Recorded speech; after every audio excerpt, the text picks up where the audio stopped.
4 out of 5 drivers sit behind the wheel every single day and still miss some of the smartest features hiding right under their noses. And here's what might surprise you. One of these tiny overlooked functions has the potential to spare you from a repair bill so big it ruins your entire month. So, before you start wasting money, here are 10 little-known car features you don't know about. Don't skip. It will save you a lot. Let's start now with trick number 1. When the SRS airbag light comes on, many Americans immediately think of a $700, $1,000 bill at the dealership. But the truth is, most errors don't come from the airbag itself. They come from 2 extremely simple things: the seatbelt buckle and the seat occupancy sensor. Just a bit of dust, sand, or snack crumbs falling into the buckle, or a loose connector under the seat because you pulled the seat back, can cause the ECU to lose signal and trigger the warning instantly. The airbag isn't broken. The system simply isn't getting enough data to believe it can protect you. This issue often shows familiar symptoms. The seatbelt light flashes even when buckled. The warning chime goes off for no reason. The passenger airbag light turns on, off incorrectly, while the car drives perfectly fine. When this happens, checking the seatbelt buckle and seat sensor is almost always the first, and most effective, step. Just look inside the buckle slot to see if there's dirt, unbuckle a few times to feel if it clicks properly, and check the connectors under the seat to see if they're loose or oxidized. If cleaning is needed, use compressed air or a cotton swab with 70% isopropyl alcohol. Never spray WD-40 or water. In most cases, simply cleaning or reconnecting the wiring is enough to turn off the SRS light. If you've checked everything properly and the warning still stays on, or if your seat contains an integrated airbag, that's when you should take the car to a garage.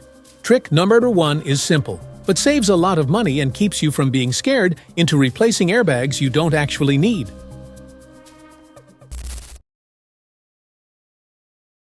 If you've ever driven on the highway and wondered why your fuel gauge drops like it's live streaming in real time, here's a truth longtime American drivers already know. Every car has a speed sweet spot, a speed range where the engine, transmission, and aerodynamics work together perfectly, and the car burns the least amount of fuel. Most cars fall in the 45-60 mph range, a speed zone where if you stay within it, the ride feels smooth, the engine breathes comfortably, and you won't watch your fuel needle falling like it's sliding down a staircase. The reason behind this sweet spot is actually very simple.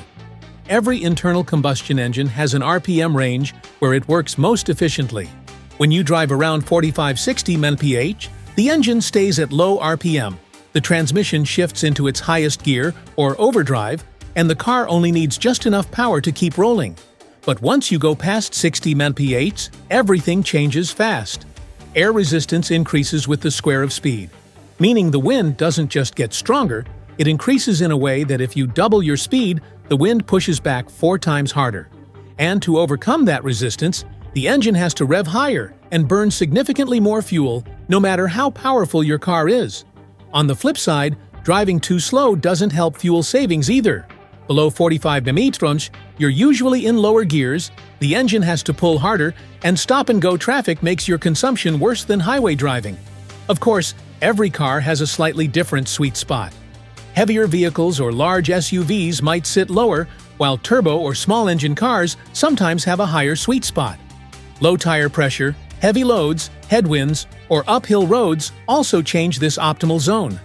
Finding your car's sweet spot is simple. Drive on an open road, look at the RPM in the highest gear, and see which speed gives you the lowest RPM. That is your golden point. Maintaining steady speed is even more important than picking the right speed. Constant acceleration and deceleration is a silent fuel killer. Cruise control, when used at the right time, helps you hold a steady pace and stick to your sweet spot better. But if it's raining hard, windy, traffic is dense, or your car vibrates unusually at 50-60 mph, don't force the sweet spot. Safety still matters most. Most drivers in the US have gone through this moment. On a cold morning, you turn the key and the TPMS light immediately comes on. And the first reaction is always, "Oh no, not another flat." Still, that might not be the case. TPMS doesn't only warn you when the tire is actually losing air, it also reacts to small changes in weather. For example, just a slight drop in temperature makes the air inside the tire contract, lowering pressure by 1 to 2 psi, enough to trigger the warning. That's why you need to know when to reset and when not to. Before even thinking about resetting, you must check tire pressure while the tires are cold and inflate them to the correct spec listed on the door sticker. If you reset TPMS while the tires are underinflated, the system will memorize that wrong value as normal, which is extremely dangerous. Reduced grip, worse fuel economy, and a much higher risk of blowouts on the highway. Once the pressure is correct, resetting TPMS is simple. Turn off the engine, turn it back on. Press the reset button or select it in the infotainment menu. Wait for the blinking confirmation, then drive steadily for 15-20 minutes so the system can recalibrate itself. On very cold days, sometimes you don't need to reset at all. Just drive gently for a few minutes until the tires warm up, the air expands, and the warning disappears on its own. But if the TPMS light keeps blinking non-stop, refuses to stabilize, or stays on even after a proper reset, that's when you should head to a shop. At this point, the sensor might have a weak battery, be faulty, or your new wheel tire setup might not be compatible. Better check than keep guessing. The MAF is the sensor located right after the air filter, and its job is to precisely measure how much air enters the engine so the ECU can calculate how much fuel to inject. It sounds simple, but even a thin layer of dust is enough to make it read incorrect data. And when it reads wrong, you will notice immediately the car feels sluggish, acceleration becomes slower, fuel consumption goes up, and even gear shifting can be delayed. Many people in the US have had this exact issue and thought they needed to take the car to a shop and spend a few $100s, while the real cause was just a dusty MAF sensor. The problem is that hot, humid weather, dusty roads, or even oil-based air filters can leave oil residue, making the MAF get dirty faster than you think. When it's dirty, it sends the wrong signals to the ECU, sometimes injecting too much fuel and making the engine run hot, sometimes too little, causing hesitation and vibration. Now here's the cool part. Just cleaning the MAF properly can make the car feel almost revived immediately.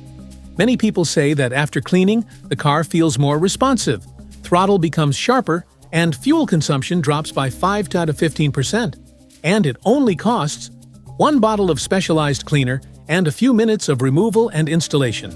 You simply use a cleaner specifically made for MAF sensors, spray it clean, let it dry, and reinstall it. That's it. If the sensor has broken wires, water damage, or keeps throwing error codes, then you should consider replacing it. Otherwise, in most cases, it's just dirt, and a light cleaning solves the issue.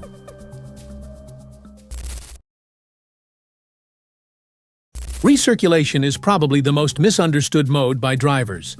When you turn on recirc, the AC system stops pulling hot air from outside and cools only the air inside the cabin. This reduces the load on the AC system, helping it cool deeper, faster, and more consistently.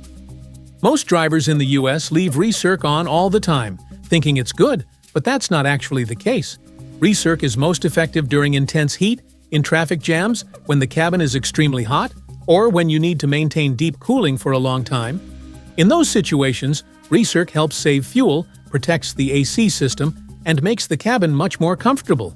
But if you use it continuously, especially when it's raining or when there are many people inside, humidity will build up, CO2 levels will rise, and you may start feeling sleepy or short of breath, which is a dangerous risk many drivers overlook. The windshield also fogs up more easily because moisture can't escape. And guess what?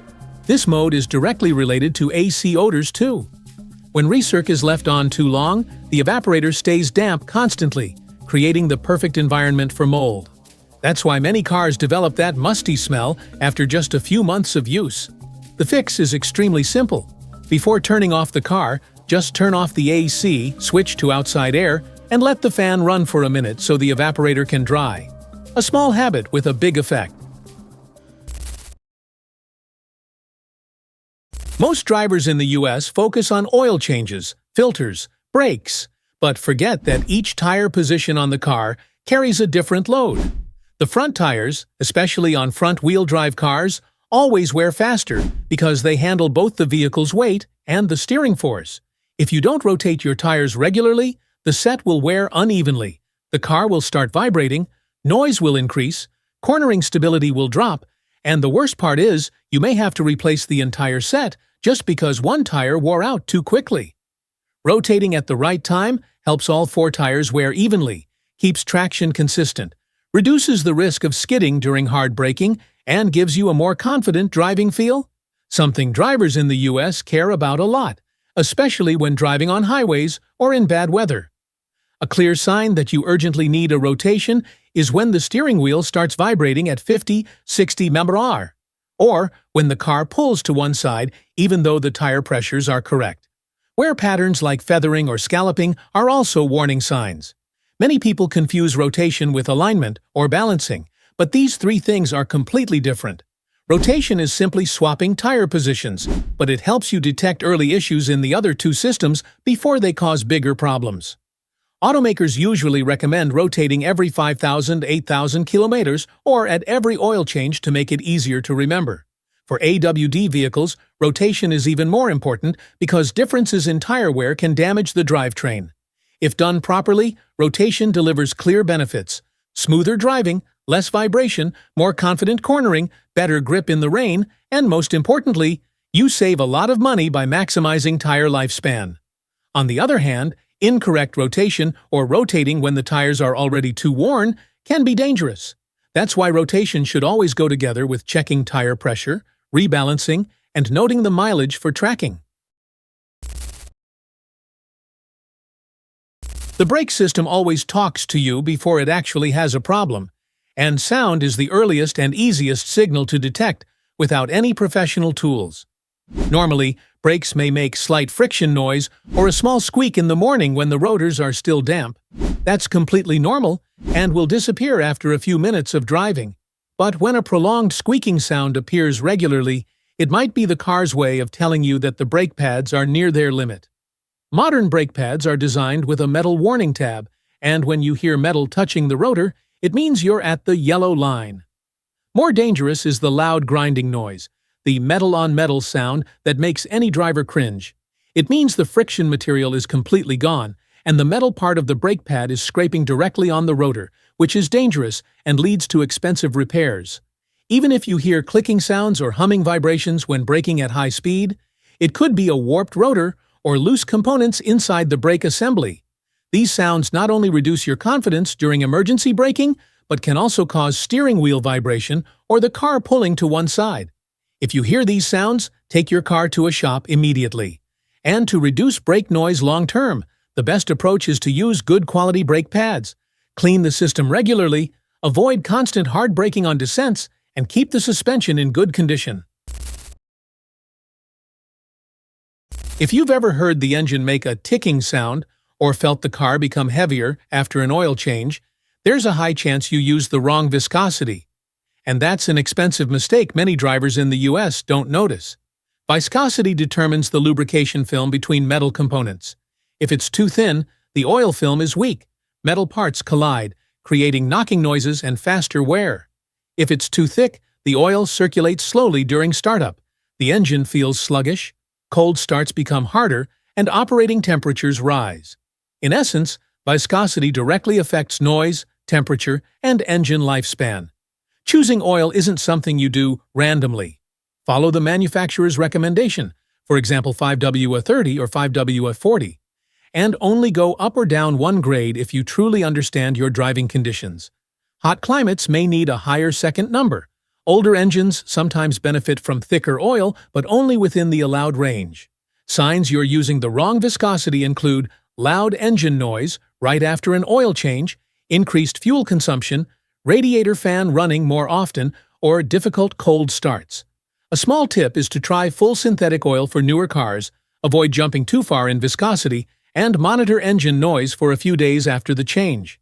Doing this costs far less than repairing worn components, and more importantly, keeps your car running smoothly just the way you want. Issues with odors in the car are nothing new for car owners. If you've ever turned on the AC and immediately got hit in the face with that musty storage room smell, It's not because your car is old, it's because the evaporator is calling for help.